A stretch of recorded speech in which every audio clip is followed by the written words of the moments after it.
No, of course not. No, not a time machine. This is more like yeah, like a time machine. Hey, what's up everyone? It's Ryan here from The Y, and today we're gonna be taking a look at Avengers Endgame. What a way to go out! The 22nd film of the Marvel Universe franchise basically saw the Avengers hitting Thanos with the Uno reverse card and winning the war. It also concluded the story arcs of multiple characters, hopefully paving the way for good things to come. Without further ado, here it is. 50 facts you didn't know about Avengers Endgame. Endgame begins with Hawkeye, a character who was notably absent from Infinity War. Yet, interestingly enough, this almost wasn't the case, as the scene very nearly made it into the first movie. Originally, it was supposed to play out like this. Thanos snaps his fingers, the screen cuts to black, with the very next shot being of Hawkeye and his family's last picnic. The whole idea was to confuse the audience and have them thinking, why the hell are we here? Not long after, they'd get their answer, following which it cut right back to Wakanda, with things continuing as normal. In the end, the brothers found the cutaway too jarring and disorienting, though I can't say I agree. In many ways, I think it works better placed directly after the snap to shake things up a bit. As Endgame made crystal clear, he did exactly what he said he was going to do. Thanos wiped out 50% of all living creatures. And the opening sequence proves that it's really all living creatures as the sound of the birds slowly fades away. Lila? In the support group for survivors, the man with the glasses is none other than Jim Starlin, the creator of Drax, Gamora, and Thanos himself. Also, Joe Russo is the man discussing his dating life after the snap. If you want to get super literal, the Russo brothers joked that the fate of the universe didn't rest on Doctor Strange, Iron Man, or even Ant-Man. It all came down to one heroic rat stepping on a button and freeing Scott Lang from the quantum realm. Besides Scott Lang, the Wall of the Vanished contained the names of people who've contributed to Marvel Universe films throughout the years. Although Captain Marvel released 1 month before Endgame, Brie Larson filmed all her scenes for the Avengers prior to any for her own standalone movie, and she wasn't the only one pulling double duty, as Paul Rudd and Evangeline Lilly filmed all their scenes concurrently with Ant-Man and the Wasp. It was a matter of national security that Cap needed help. Cap? It's in America. We're on it, Cap.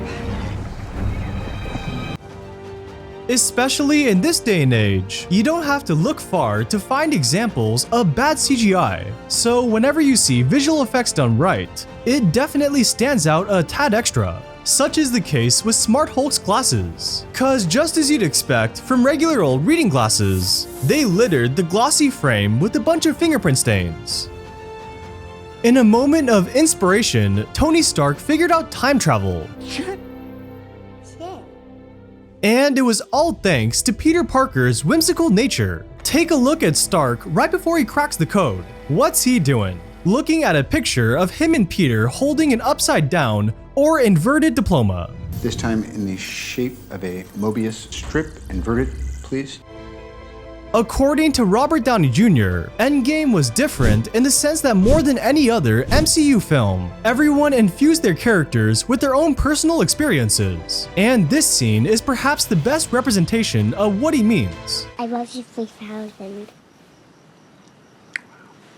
Originally, the lines were simply, "Love you tons" and "Love you tons." But after RDJ told the directors how his son used to say, "Love you" followed by the biggest number he could think of, they had to put it in. 3,000. That's crazy. Tunsberg, or New Asgard, is a special place for a few reasons. It's the same town the Frost Giants invaded in 965 AD, and later on, it's where Red Skull finds the Tesseract in 1942. In addition to stout and plain old beer, the Asgardians make their very own Asgardian Ale, which begs the question, why hasn't Marvel hopped on this already? following an anime training montage and eating more vegetables like his mother suggested. Early drafts saw Fat Thor becoming not so fat Thor. Surprisingly, it was ultimately Chris Hemsworth who stopped it from happening. Apparently, he enjoyed the new look because it was so different from every other Thor. Give me a cuddly little rascal. Yeah, no, I'm good. Though the fat suit and constant belly rubs he didn't like so much. On a related note, did you ever notice how Thor always had gloves on? I'd like to say it came down to a style choice, but it was simply there to cover the seams of his fat suit. Due to Korg and Thor's sedentary lifestyle of pizza, booze, and video games. That kid on the TV just called me a dickhead again. Noob master. Yeah, Noob Master 69. Korg is growing a bunch of moss on his rocky skin. Here's a few of the best references to the comics. Captain Marvel's short haircut is a callback to how it's styled in the graphic novels. Cap was faking this line in the movie. Hail Hydra. Yet in the comics, he actually meant it, revealing that he was a Hydra spy the entire time. Ant-Man's helmet on Hank Pym's desk is the original from the comics. Captain America finally says the thing. Avengers! Assemble. His shield gets broken very much the same across the two mediums. And finally, the reasoning is different, but Captain America passes off his shield in the comics much like the film. Amid the airport battle in Civil War, Scott Lang gets a bit fatigued upon staying in giant mode for too long. Does anyone have any orange slices? And following Clint's time machine test, Lang's got his back with a couple of orange slices at the ready. Whenever they're together, Rocket and Quill argue like a pair of teenage brothers. If he got closer, I'm sure he'd be much larger. That's how eyesight works, you stupid raccoon. Don't call me a raccoon! But despite getting on each other's nerves, this right here demonstrates the love they have for each other. As in remembrance of his friend, Rocket's wearing Quill's scarf from Guardians of the Galaxy 2. When the team puts their fists together to get pumped up for the time heist, the image it creates looks very reminiscent of Stark's original arc reactor. So while Jane Foster technically appeared in Endgame, Natalie Portman didn't actually film any scenes. This is due to the fact that all the footage you see was simply compiled with leftover shots from Thor: The Dark World. And you can't tell me they didn't know exactly what they were doing when they made this concept art. It's not what it looks like for. While at first glance this might seem like a throwaway line, May I ask you where you're going? The lunch and then Asgard. the lunch he's referring to is the post-credit shawarma scene from the original Avengers. During the events of Infinity War, Captain America's suit gets damaged, revealing the scales present in his outfit during Endgame. Stan Lee and cameos are like peanut butter and jelly. Beginning with Iron Man in 2007, he's made an appearance in every single Marvel film all the way up to Endgame. Obviously, we all wish he didn't die, but I also can't see a more fitting way to go out. Stan Lee's final cameo takes place in 1970 outside the army base, and shows him and his wife both digitally de-aged and riding off into the sunset. When it came time to pick who won the prize of going to Vormir, the screenwriter said there was never any doubt it had to be Hawkeye and Black Widow. Now, in terms of deciding who was going to die, that was a bit more tricky. There certainly were versions where Hawkeye made the sacrifice, yet they eventually got the feeling that her journey was over. Hawkeye had still yet to get his family back, while Black Widow was saving her family in the Avengers and wiping her ledger clean. I got red in my ledger. I'd like to wipe it out. Also, I'm super glad this didn't make it in, but there was a very awkward rendition where Thanos would try to stop them on Vormir. Another unseen sequence would have taken place right after Banner's snap, where he's taken to the Soul Realm to say his goodbyes to Natasha. This one I can get behind. Well, I'm sorry. I'm not Tony Stark. It's no secret that Tony Stark's true superpower lies with his mind and engineering prowess, though something less talked about yet equally as crucial is his ability to learn and adapt. And nothing illustrates this better than his shield upgrade after the previous film, where he found out that maybe nanites weren't the best option after they're depleted by the Power Stone and can't recover. Seeing as how he takes a missile to the face, it follows that Ant-Man shouldn't be around anymore, or at the very least, severely injured. Well, by slowing things down, you can see that he actually shrunk himself down the moment of impact, thereby lessening the blow. Here's a couple of quick hits regarding the special effects at Endgame. There were a total of 2,496 VFX shots, 200 of which were aging and de-aging related. A staggering 14,000 artists worked on the film, and things came down to the wire as they were only completed with 2 weeks to spare. Let's just say that Thanos is a master at handing out trauma, and his comment to Thor at the end of Infinity War may have been his most savage line of all. You should have gone for the head. Those 6 words must have played over and over in Thor's head thousands of times, seen by him going for the head in an almost trance-like state. What did you do? I went for the head. And even 5 years later, he's still going for the head. While Endgame wasn't nearly as dark as Infinity War, there was one scene that could have changed all that. The idea was as follows. In the time between Thanos sending Nebula on her mission and him arriving in the present day, he was set to make a little trip to 2014 Earth and massacre all the Avengers. And his little murder spree was capped off, pun intended, by him walking through the portal carrying Captain America's severed head.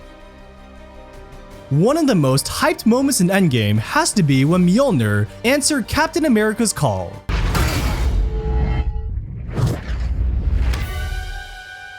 And here's a nice little detail showing that he's still getting used to the hammer. As Mjolnir answers his call, Cap braces for impact, not knowing that it comes to a complete stop upon reaching his hand.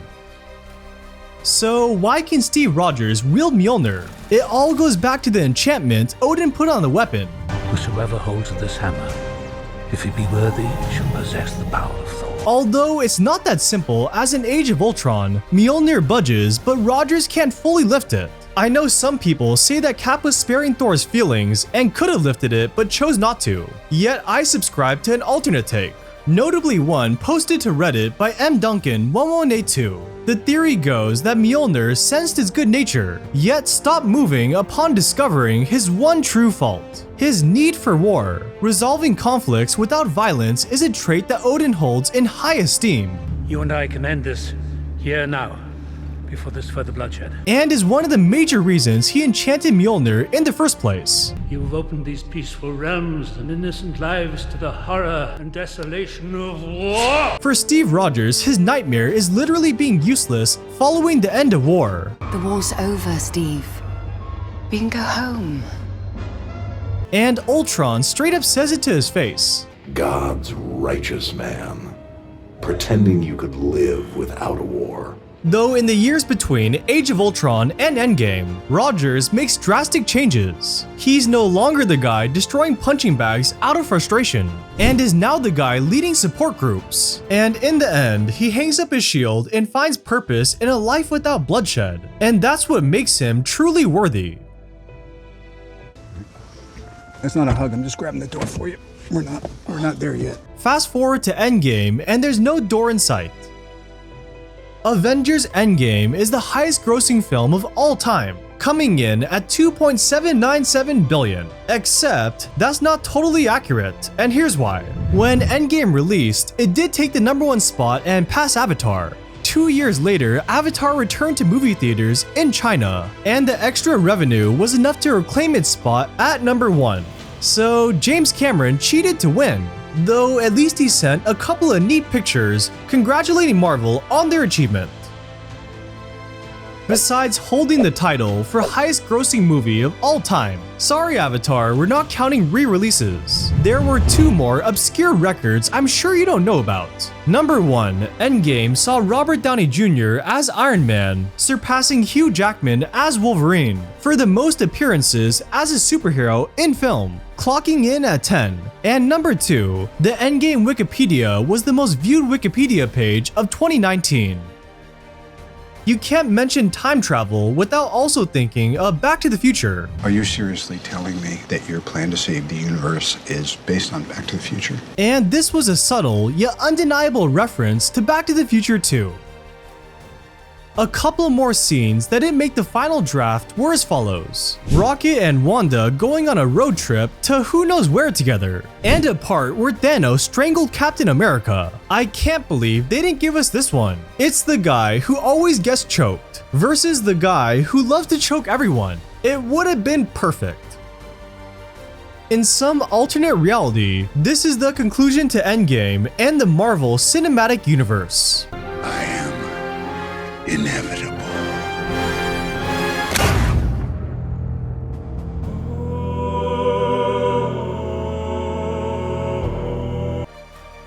Thanos' first words in Infinity War are as follows. I know what it's like to lose. It's frightening. Turns the legs to jelly. Then, when he's finally defeated, Turns the legs to jelly. like the previous film, Robert Downey Jr. was the only cast member who received a full script. As a result, the brothers were able to consult him on key moments, the most important of which being the following scene. Upon going over their plan, they recalled how he shed a couple of tears, followed by a remark of "that's fucking awesome." Although Robert Downey Jr. loved how they wrote Tony Stark's final moments, when it came to all the dialogue, emotions, and goodbyes they had originally scripted, he said no to all of it, and was totally insistent on remaining silent. Mr. Stark, can you hear me? It's Peter. While Thanos is obviously the villain of the Infinity Saga, there is a good argument for the Mind Stone being the root cause for almost everything that happened. To understand this theory, you gotta remember a few important details. The Mind Stone is sentient and intelligent, and has the power to control the hearts and minds of others. Yet here's the catch. It likely warps the mind of its user. With Loki, while he's mischievous in the original Thor, his behavior after obtaining the Mind Stone feels out of line with his personality, something Thor's puzzled by. Additionally, this scene is a good display of how devious the Mind Stone truly is, as Banner seemingly unconsciously grabs the scepter. Furthermore, Ultron was created from the Mind Stone, and his first instinct after browsing the internet for 10 minutes was to exterminate the human race, although I find more and more that I'm beginning to agree with him. On a serious note, I said earlier it warps the mind of its user. I don't know if that's correct, maybe mind expanding is a more accurate term. And here's the inherent problem with mind expanding power. Most people are not pure of heart, so inevitably it leads to things like wanting power, genocide, really bad shit like that. Think of the One Ring. That's basically what the Mind Stone equates to. And this is all pretty much outright stated in a deleted scene from Age of Ultron. The Mind Stone. That rules perception, that molds the minds of monsters. Which brings us to Thanos. Now, we don't know when he acquired the stone, but he's likely had it for a long time. And being as such, his grand quest of wiping out half the life in the universe must have been at least partially influenced by the Mind Stone. So that's all part one of the theory. And if we assume it to be true, there's one person who would have seen all this, realized the true evil at play, and came up with a plan to set things right. I'm of course talking about the only character with the ability to see into the future, Doctor Strange. What if his plan consisted of not only stopping Thanos, but also destroying the Mind Stone? Odds are there was more than just one reality in which they stopped Thanos. The problem being, Strange would have seen how the Mind Stone would eventually fall into the wrong hands again, thereby repeating the cycle. So basically, the winning scenario not only had the snap being undone, but was also contingent on Thanos winning and destroying the Mind Stone, thereby ensuring it can never endanger the universe again.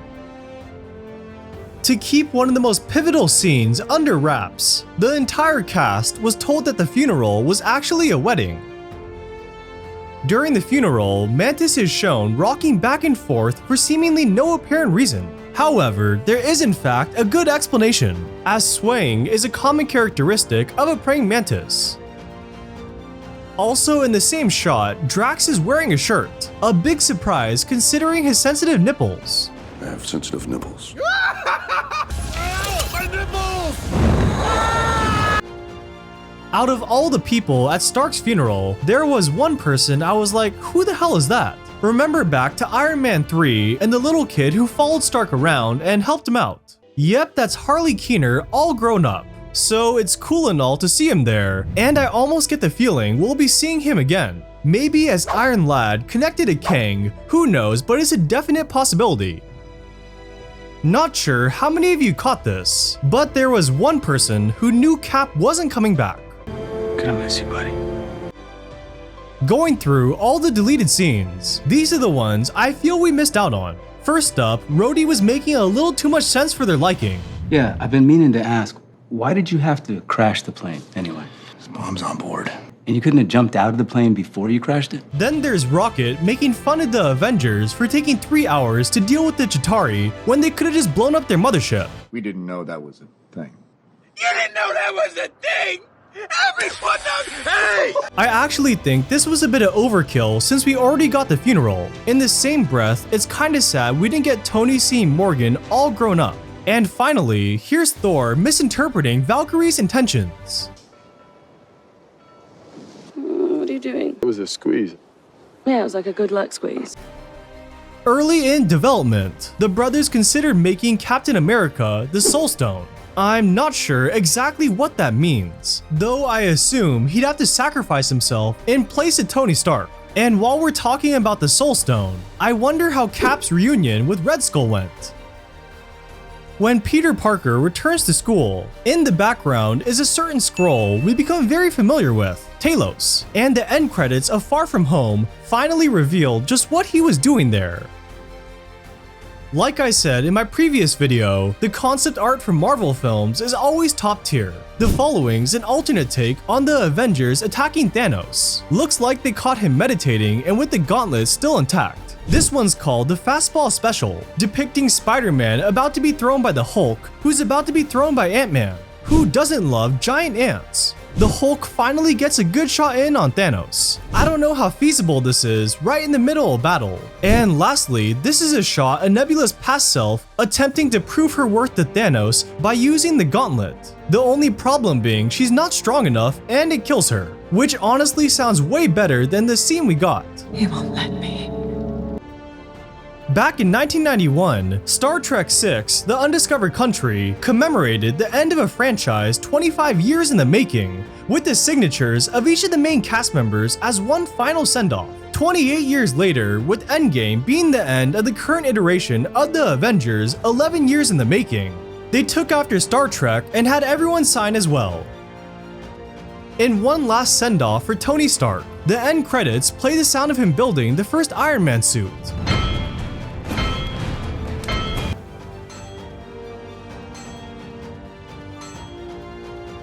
Thank you all for watching, I hope you enjoyed it. If you did, leave a comment and maybe I'll do more Marvel films in the future. Alright, that's it for me, have a great day.